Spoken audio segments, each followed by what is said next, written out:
Our Bible word is Mark 5, verses 30 to 32.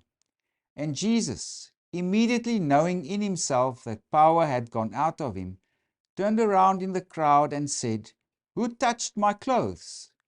But his disciples said to him, "You see the multitude thronging you, and you say, 'Who touched me?'"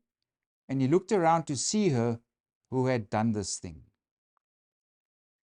So this is the well-known incident where Jesus healed this woman with this bleeding condition. Of course, we find also parallel accounts in Luke 8 and Matthew 9. So it's part of the triple tradition of the Synoptic Gospels. Of course, Synoptic Gospels means those Gospels that are seen together. That's Matthew, Mark, and Luke. But our portion of Mark chapter 5, or from 4 actually, it's from 4:35 to 5:43. That is where Jesus defeats the forces of evil. Because he calms the sea, that Gerasene demoniac, that's where he heals someone from demonic possession. And of course, he also heals physical illness, that's our woman, and he also conquers death by the raising of Jairus' daughter. So those various little pericopes, one after the other, that explains how Jesus defeated the forces of evil. And I want to bring attention to those last 3 areas, because that's a typical feature in Mark that's called sandwiching. Mark does this more than once. He begins a story and then he interrupts it with something else, but then he goes back to the original narrative and he finishes that. Yeah, we can see, for example, that's request for healing by Jairus, and that's in verses 21 to 24. And then later on, from verses 35 to 43, that's where Jesus actually raises Jairus' daughter. But this, now we come to what we might call the meat in the sandwich, and that's the woman with hemorrhage. And those things, they mutually inform one another, because those 2 narratives, although there's a sandwich effect, what it highlights is the importance of faith. When faith combines with Jesus, wonderful things happen, wonderful things come into being. For example, there, the raising of Jairus' daughter, it's Jesus tells the man, just believe. And also, as we will see in this incident where Jesus heals this woman with this flow of blood, also the importance of faith comes about. So just take note when you read Mark's Gospel of this thing called sandwiching, especially these 2 interrelated stories where the importance of faith is highlighted. So here's this woman. The evangelist explains she had this problem for 12 years already, that she had seen many doctors. She spent all her money on the doctors to help her, and nothing has helped. And of course, for this woman to have this condition, she was in a perpetual state of ritual impurity. It was a harsh thing to be in the first century Jewish context. Because if you look at impurity, understand it as a form of disorder. Disorder is anything that's the blurring of the boundaries, or anything that might be perceived to undermine God's order of creation. Committing sin brings you into a state of disorder or impurity. If there's a blurring of the boundaries, or something's out of place, for example, you have a skin condition, that's a blurring of the boundaries. Or death, that's the most severe form of impurity or disorder that there is. But this woman, she's also in a severe state of impurity or disorder. She's not in a state of well-being or wholeness, or according to God's perfect order of creation as it was understood. Normally, if a woman had a time of the month, she would be regarded for 7 days as ritually unclean. Later on, it was also added 7 other days, and even today, Jewish women then would go into a mikveh to like perform this final act of purification. For anybody where there was this flow of blood that was chronic, that continued for days or whatever, or for years, as in the case of this woman, it was a more severe state of impurity, and it actually required a sacrifice to be brought to the temple. So if the bleeding has stopped for some other reason, then she must bring a sacrifice of 2 pigeons or turtle doves or whatever it may be. And then the priest would perform the necessary sacrifice, and then he would declare this person or this woman as clean or pure. In other words, that state of disorder is now vanished. It specifically said it's a sacrifice of atonement. The priest will make atonement for her. So I would say go to Leviticus 15, verses 25 to 33. And there it's also explained what happens to the sacrifice that must be done for this woman. It's a sacrifice of atonement that she must make at the end of it. So it's was a severe or harsh form of impurity. So this woman, obviously, with her condition, with all the doctors, all the money she spent and whatever not helping, she obviously must have heard about Jesus. And she must have now been convinced that if I touch this man or whatever, he'll be able to help me. If we go to verse 27, it says there, when she heard about Jesus, she came behind him in the crowd and touched his garment. For she said, if only I may touch his clothes, I shall be made well. So consider this in its context. She's not supposed to be in public. Of course, if she touches anybody, she will render the other people ritually impure. I mean, if she is on a bed or sat in a chair and somebody else would go sit on it, they would be rendered impure. But here she is. She's not supposed to be in public. She's not supposed to touch anybody else. But yeah, we can imagine she's forcing her way through the crowd. Because it says people thronged around Jesus. So she must be forcing her way through the crowd, touching other people. In that moment, she doesn't care about that as much. She just wants to get to Jesus.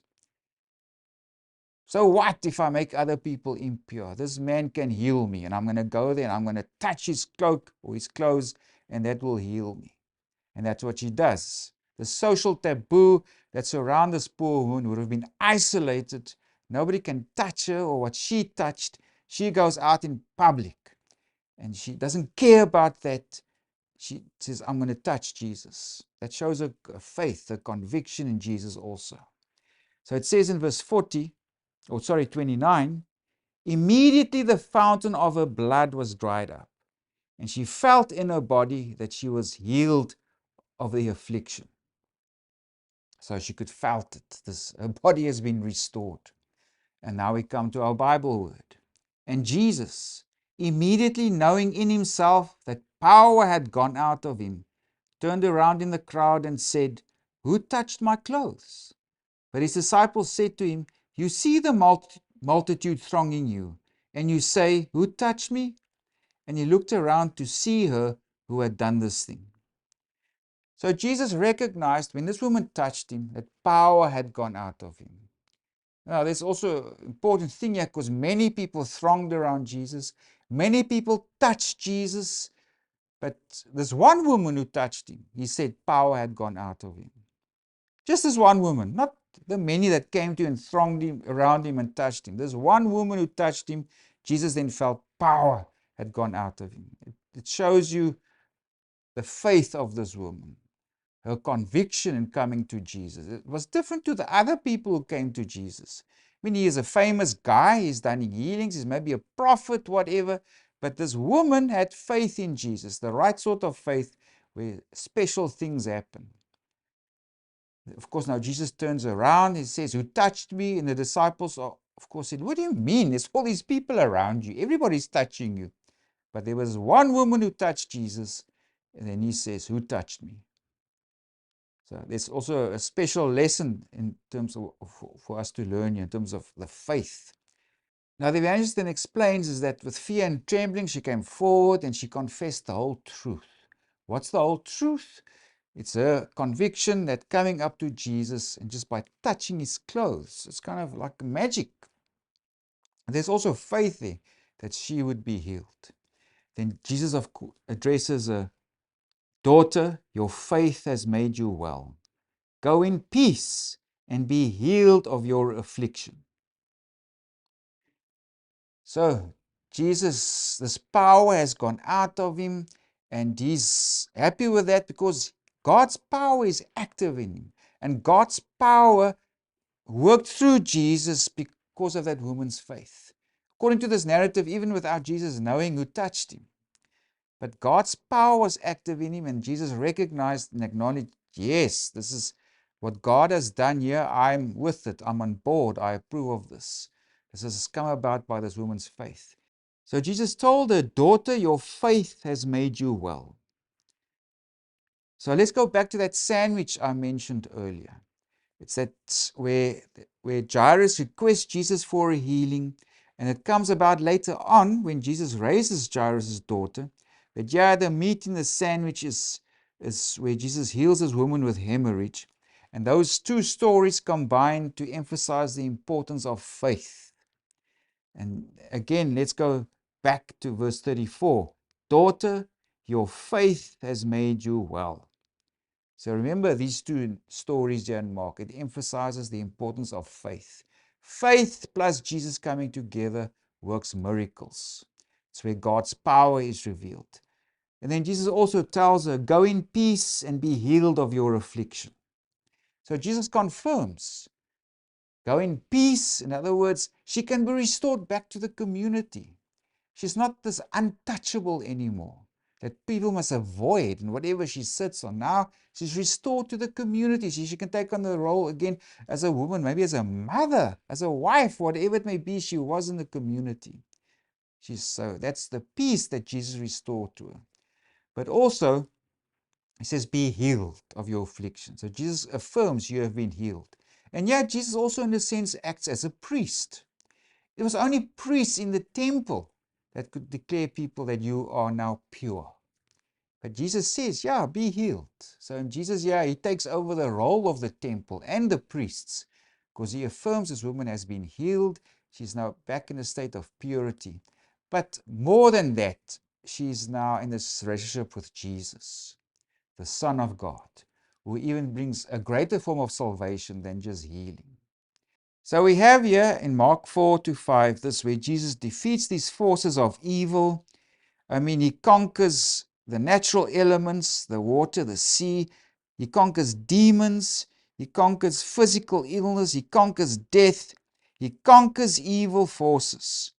And especially now, our episode here that forms part of that sandwich where Jesus raises somebody from the dead and heals this woman with hemorrhage from her disease.